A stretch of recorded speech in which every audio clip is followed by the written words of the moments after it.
Yes, good morning. Experimental proof for semi-conservative method of replication. Okay, ಅದನ್ನ ನಾವು ನಿನ್ನೆ discussion ಮಾಡಿದ್ವಿ. ಓಕೆ, ಎಸ್, ಇವತ್ತು ಕಂಟಿನ್ಯೂಯೇಷನ್ ಹೋಗ್ಬೇಕು. ಬಟ್ ಅದಕ್ಕಿಂತ ಫಸ್ಟ್ ಗೆ ನಾನು ಹೇಳಿದ್ರೆ ನಿನ್ನೆ ಇದು 5 ಮಾರ್ಕ್ಸ್ ಗೆ ಇಂಪಾರ್ಟೆಂಟ್ ಕ್ವಶನ್. ಇನ್ನೊಂದಕ್ಕೆ ಕನ್ಫ್ಯೂಷನ್ ಮಾಡ್ಕೋಬೇಡ್ರಿ. ಅದು DNA as A genetic material, ಅಲ್ಲಿ ಹರ್ಷೆ ಅಂಡ್ ಚೇಸ್ ಎಕ್ಸ್ಪೆರಿಮೆಂಟ್ ಹೇಳ್ತೀವಿ. ಓಕೆ, ಅಲ್ಲಿ ಯೂಸ್ ಮಾಡೋದು ಏನಪ್ಪಾ ಅಂತಂದ್ರೆ ರೇಡಿಯೋ ಆಕ್ಟಿವ್ ಐಸೋಟೋಪ್ ಯೂಸ್ ಮಾಡ್ತೀವಿ. ಇಲ್ಲಿ ಯೂಸ್ ಮಾಡೋದು ಏನಪ್ಪಾ ಅಂತಂದ್ರೆ ಹೆವಿ ಐಸೋಟೋಪ್ ಯೂಸ್ ಮಾಡ್ತೀವಿ. Okay, semi conservative DNA replication was quantitatively ಅಂದ್ರೆ here by using heavy isotope quantitatively proved by Messelson and Starr. ಅದಕ್ಕೆ ಅವ್ರು ಏನ್ ಯೂಸ್ ಮಾಡಿದ್ರು ಅಂತಂದ್ರೆ N15 ಅಥವಾ 15NH4Cl ಆ ಒಂದು ನೈಟ್ರೋಜನ್ ಸೋರ್ಸ್ ಆಗಿ ಯೂಸ್ ಮಾಡಿದ್ರು. ಓಕೆ, ಅದಕ್ಕೆ ಫಸ್ಟ್ ಸ್ಟೆಪ್ ಒಳಗೆ ಅವ್ರು ಏನ್ ಮಾಡ್ತಾರೆ ಅಂದ್ರೆ they grow E. coli cells in a medium containing heavy isotope. Okay, heavy isotope of nitrogen, ಅದು N15 as a source of nitrogen for generations, ಬಹಳಷ್ಟು ಜನರೇಷನ್ ಗ್ರೋ ಮಾಡ್ತಾರೆ.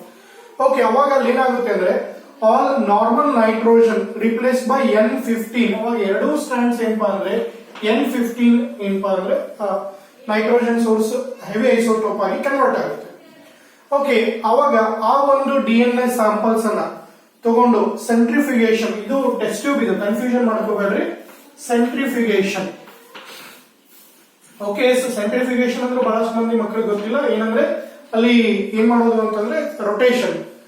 ಓಕೆ, RPM ಅಲ್ಲಿ 10,000 RPM ಆ ತರ ಫಿಕ್ಸ್ ಮಾಡಿ ಆ ಸೆಲ್ಸ್ ಅನ್ನ ಏನು ಡೈಜೆಸ್ಟ್ ಮಾಡಿಸಿ ಅದರೊಳಗಿರೋ DNA ನ ಐಸೋಲೇಟ್ ಮಾಡ್ತೀವಿ. ಐಸೋಲೇಟ್ ಮಾಡಿದಾಗ ಓಕೆ ಹೆವಿ ಇರೋದಕ್ಕೆ ಆ isotope bottom of the test tube ಗೆ ನಾವು ಅಬ್ಸರ್ವ್ ಮಾಡಬಹುದು. ಓಕೆ, ಎಸ್, ಸೊ ಅಲ್ಲಿ almost all normal nitrogen is replaced by N15. N15 replace ಆಗುತ್ತೆ. ಅದರದ್ದು DNA ತಗೊಂಡು ಅಲ್ಲಿ ಅವ್ರು ಎಕ್ಸ್ಟ್ರಾಕ್ಟ್ ಮಾಡಿದಾಗ ಅದರದ್ದು ಹೆವಿ ಐಸೋಟೋಪ್ ಇರೋದಕ್ಕೆ ಬಾಟಮ್ ಬರುತ್ತೆ. ಓಕೆ, ಇನ್ನ ಸೆಕೆಂಡ್ ಸ್ಟೆಪ್ ಏನ್ ಮಾಡ್ತಾರೆ ಅಂದ್ರೆ ದೆನ್ N15 ಇರುವಂತ ಸೆಲ್ಸ್ ಅನ್ನ ತೆಗೆದು then these cells transfer to a medium containing normal nitrogen N14. ಅಂದ್ರೆ ನಾರ್ಮಲ್ ನೈಟ್ರೋಜನ್ N14 ಇರುವಂತಹ ಕಲ್ಚರ್ ಮೀಡಿಯಂ ಒಳಗೆ E. coli ಸೆಲ್ಸ್ ಅನ್ನ ಟ್ರಾನ್ಸ್ಫರ್ ಮಾಡ್ತಾರೆ. Next they took samples at various definite interval time. ಅಂದ್ರೆ ಇಲ್ಲಿ ವೇರಿಯಸ್ ಡೆಫಿನೆಟ್ ಇಂಟರ್ವಲ್ ಟೈಮ್ ಅಂದ್ರೆ 20 minutes, 40 minutes, 60 minutes ಈ ತರ ಏನಪ್ಪಾ ಅಂದ್ರೆ ಟೈಮ್ಗೆ ಅವರು ಸ್ಯಾಂಪಲ್ಸ್ ಅನ್ನ ತಗೊಂಡು ಸೆಂಟ್ರಿಫಿಗೇಶನ್ ಮಾಡ್ತಾರೆ. ಓಕೆ, 20 ಮಿನಿಟ್ಸ್ ಗೆ ತಗೊಂಡು ಅವರು ಏನ್ ಸೆಂಟ್ರಿಫಿಗೇಶನ್ ಮಾಡಿ ಅದರ DNA ಬ್ಯಾಂಡ್ಸ್ ಅನ್ನ ಅಬ್ಸರ್ವ್ ಮಾಡ್ತಾರೆ. ಓಕೆ, ಅಲ್ಲಿ ಒಂದು N15 ಇರುವಂತಹ DNA ಇರೋದು ಏನಾಗುತ್ತೆ ಬಾಟಮ್ ಬರುತ್ತೆ, ಸ್ವಲ್ಪ N14 ಲೈಟರ್ ಇರೋದಕ್ಕೆ ಮೇಲ್ ಬರುತ್ತೆ. ಓಕೆ, ಎಸ್, ಅಲ್ಲಿ DNA ಸೆಂಟ್ರಿಫಿಗೇಶನ್ ನಾನು ಹೇಳಿದ್ರೆ ಬಹಳ ಏನು ತಲೆ ಕೆಡಿಸ್ಕೋಬೇಡ್ರಿ. ಸೆಂಟ್ರಿಫಿಗೇಶನ್ ಅಂದ್ರೆ ಈಗ ನೀವು ಮನೆಯಲ್ಲಿ ಏನು ಮೊಸರನ್ನ ಮಜ್ಜಿಗೆ ಕಡಿತೀವಿ, ಕಡದಾಗ ಅಲ್ಲಿರೋ ಡೆನ್ಸಿಟಿ ಗ್ರೇಡಿಯಂಟ್ ಬೆಣ್ಣೆ ಹೆಂಗೆ ಸೂಪರ್ಫಿಷಿಯಲ್ ಅಥವಾ ಸೂಪರ್ನೆಟೆಂಟ್ ಬರುತ್ತೆ, ಹಂಗೆ ಅಲ್ಲೂ ಏನಪ್ಪಾ ಅಂದ್ರೆ ಡೆನ್ಸಿಟಿ ಗ್ರೇಡಿಯಂಟ್ ಮಾಲಿಕ್ಯೂಲ್ಸ್ ಅಲ್ಲಿ ಸಪರೇಟ್ ಆಗುತ್ತೆ. ಓಕೆ, ಅವಾಗ they took the samples of various definite time interval. Next DNA was examine for the isotope of nitrogen through density gradient by using cesium chloride. Okay, CSCl ಅದನ್ನ ನೆನ್ಪಿಟ್ಕೊಳ್ರಿ, 1 ವರ್ಷ entrance exam ಒಳಗೆ ಬಂದಿತ್ತು. Next the DNA extracted after 20 minutes, 20 ನಿಮಿಷಕ್ಕೆ ತೆಗೆದಿದ್ದು ಇಲ್ಲಿ ಇರುತ್ತೆ ನೋಡಿ. After 20 minutes ಎರಡು strands ಅಲ್ಲಿ ಏನಾಗಿದೆ ಅಂದ್ರೆ ಹೈಬ್ರಿಡ್ ಆಗಿದೆ. ಒಂದು ಹೈಬ್ರಿಡ್ ಅಂದ್ರೆ ಮಿಕ್ಸ್ ಇರುತ್ತೆ ಅಂತ, ಒಂದು N15 ಇನ್ನೊಂದು N14. ಅದೇ ತರ ಇಲ್ಲಿ N14 N15 ಅದನ್ನ ಸೆಂಟ್ರಿಫಿಗೇಶನ್ ಮಾಡಿದಾಗ ಅಲ್ಲಿ ಬ್ಯಾಂಡ್ಸ್ ಅನ್ನು ನಾವು ಅಬ್ಸರ್ವ್ ಮಾಡಬಹುದು. ನೆಕ್ಸ್ಟ್ ಇನ್ನ ಥರ್ಡ್ ಏನ್ ಮಾಡ್ತಾರೆ ಅಂದ್ರೆ ಸೆಕೆಂಡ್ ಜನರೇಷನ್ ಅಂದ್ರೆ ಆಫ್ಟರ್ 40 ಮಿನಿಟ್ಸ್. ಇಲ್ಲಿ ಒಂದು ಲೈಫ್ ಸೈಕಲ್ ಅಥವಾ ಒಂದು ಜನರೇಷನ್ ಅಲ್ಲಿ ಕಂಪ್ಲೀಟ್ ಆಗ್ಲಿಕ್ಕೆ E. coli cells ಗೆ 20 ಮಿನಿಟ್ಸ್ ಬೇಕು. 40 ಮಿನಿಟ್ಸ್ ತಗೊಂಡು ಅವರು ಅಬ್ಸರ್ವ್ ಮಾಡ್ತಾರೆ. ಅಬ್ಸರ್ವ್ ಮಾಡಿದಾಗ ಇಲ್ಲಿ ನೋಡ್ರಿ ಒಂದು DNA ಮಾಲಿಕ್ಯೂಲ್, ಎರಡು DNA ಮಾಲಿಕ್ಯೂಲ್ ಅಂದ್ರೆ 50% ಏನಾಗಿರುತ್ತೆ ಅಂದ್ರೆ ಹೈಬ್ರಿಡ್ DNA ಇರುತ್ತೆ, ಅಂದ್ರೆ N15 N14. ಇನ್ನ 50% ಏನಪ್ಪಾ ಅಂದ್ರೆ ನಾರ್ಮಲ್ DNA ಹ್ಯಾವಿಂಗ್ N14.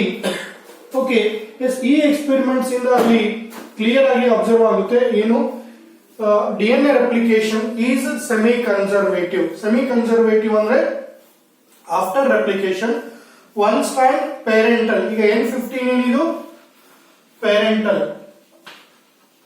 ಹೌದಾ, ಇಲ್ಲಿಂದ ಬಂದಿರೋದು. ಇನ್ನು ಒಂದು ಸ್ಟ್ರಾಂಡ್ ಏನಪ್ಪಾ ಅಂತಂದ್ರೆ ನ್ಯೂಲಿ ಸಿಂಥಸೈಸ್ಡ್. ಓಕೆ, ಅಂದ್ರೆ half strand is conserved after replication. ಅದಕ್ಕೆ ಇದನ್ನ ನಾವೇನಪ್ಪಾ ಅಂದ್ರೆ semi conservative method of DNA replication ಅಂತ ಹೇಳ್ತೀವಿ.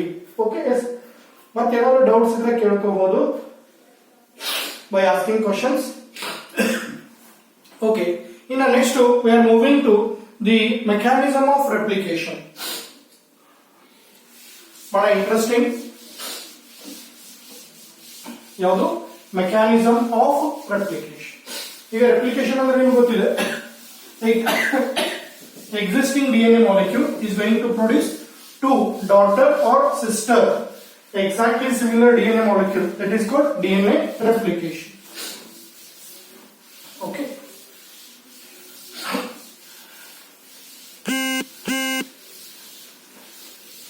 First, ಯಾವ್ದು ಬರೀತೀವಿ ಈಗ? Mechanism of DNA replication. Exam ಒಳಗೆ ಬಹಳಷ್ಟು ಸಲ ಕೇಳಿದ್ದಾರೆ.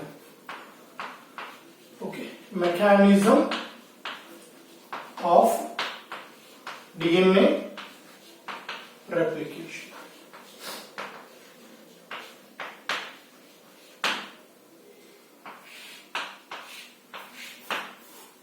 Yes, mechanism of DNA replication. DNA replication ಯಾವ ತರ ಆಗುತ್ತೆ?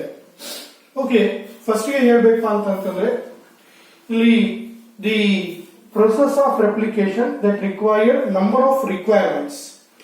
Okay, yes, the replication of DNA requires number of enzyme, nucleotide, primer, ATP, okay, inorganic ions.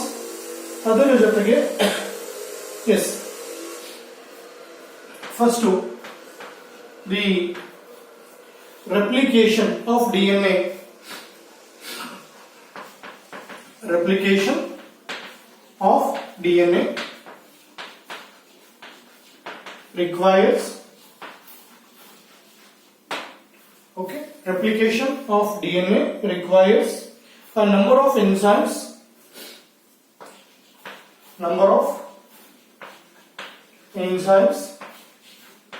okay, ಬಹಳಷ್ಟು ಇಲ್ಲಿ ಟೈಪ್ಸ್ ಇದೆ, ಅದು ಒಂದೊಂದೇ ನೋಡೋಣಂತೆ. ಫಸ್ಟ್ ನಂಬರ್ ಆಫ್ ಎನ್ಸೈಮ್ಸ್ ಬೇಕು. Okay, complete this process depends upon enzymes only. Next, nucleotide primers ಬೇಕು. Nucleotide primers. Okay, yes, nucleotide primers ಬೇಕು. ಅದು ಆಗಿದ್ಮೇಲೆ ATP ಬೇಕು.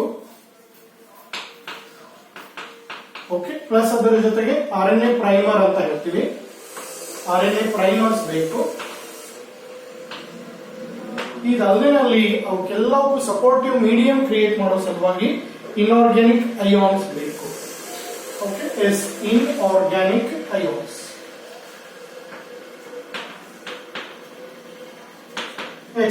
ಈಗ ಒಂದೊಂದೇ ನೋಡೋಣ, ಯಾವ್ಯಾವ ಎನ್ಸೈಮ್ ಬೇಕು, ಯಾವ ಎನ್ಸೈಮ್ ಏನ್ ಕೆಲಸ ಮಾಡುತ್ತೆ ಅಂತ ಹೇಳಿ ನೋಡಬೇಕು.